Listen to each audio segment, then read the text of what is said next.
पुण्याच्या शिवशाही बसमधील अत्याचार प्रकरणातील आरोपी अटकेत. आरोपी दत्तात्रय गाडेला शिरूरच्या गुणाट गावातून अटक. शेतातील कॅनॉलच्या बाजूला झोपलेला असताना बेड्या. वाल्मिक कराडला तुरुंगात व्हीआयपी ट्रीटमेंट मिळत असल्याचा आरोप. देशमुख कुटुंबीय जेलचं सीसीटीव्ही फुटेज मागवणार. जेल कर्मचाऱ्यांच्या आशीर्वादानं कराडवर खैरात सुरू असल्याचा दावा. मुख्यमंत्र्यांकडून 100 डेज कार्यक्रमाचा आढावा. प्रशासकीय अधिकाऱ्यांच्या उत्तम कामगिरीचं फडणवीसांकडून कौतुक. सर्व अधिकारी अव्वल क्रमांकावर.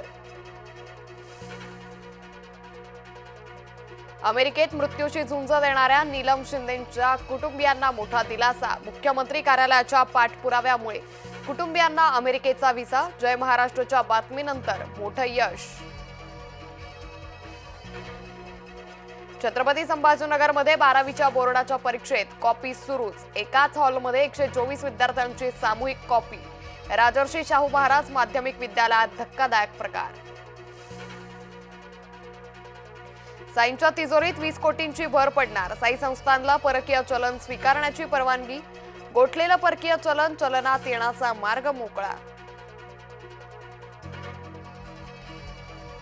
वक्फ दुरुस्ती विधेयकाला केंद्रीय मंत्रिमंडळाची मंजुरी. संसदीय अधिवेशनात विधेयक मंजुरीसाठी पटलावर येणार.